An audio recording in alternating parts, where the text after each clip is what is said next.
Hello guys, tuloy ito sa ginagawa natin, no? Vlog yung mga baguhan sa Shiba dito sa Japan, yung pangalan ng mga Jojo dito,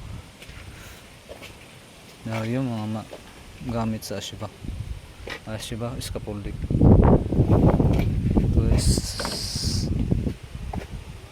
Ito yung tinatawag nilang Hachikoma. Isa, dalawa, tatlo, apat, lima, anim, pito, walo. Yung tatawag nilang Hachiba, Hachikoma. Ito tawag nito short A. Ito yung mahaba na to, A. Tapos ito naman yung Tsuri, Kyoko Tsuri. Ito naman yung haba ng Kyoko Tsuri. Ito naman yung Sojikai, natawag nilang Sojikai ST.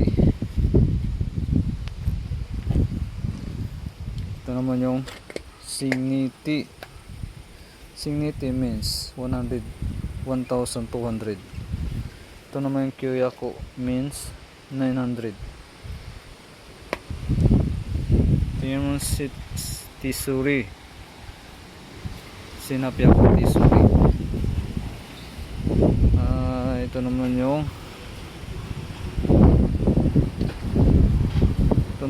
Nikoma. Tawag nilang Nikoma. Ito, sample ito. Kaya mahaba yan kasi pinagdugtong. Nikoma. Nikoma, tinatawag nilang D. Ito naman yung Yonkoma. Apat yung koma. Tawag nilang Shi. Ito guys, ito na yung mga karga namin. Pangbukas na yan. Ito naman yung DG. Sankoma. Sankoma. Ichi ni sang. Sankoma. Ito naman yung Signi Anch.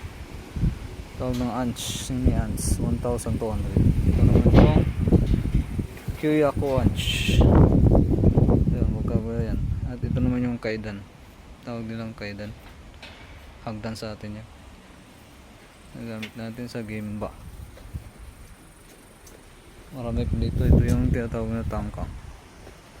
Pero yung Meta, yung haba nito, yung ginagamit natin sa brace pangtas.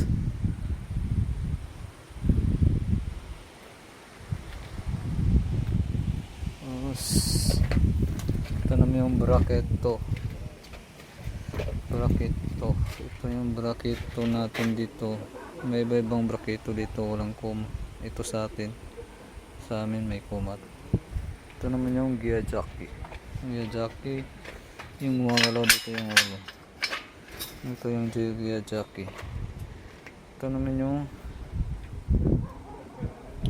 Jaki. Base jack sa atin yan.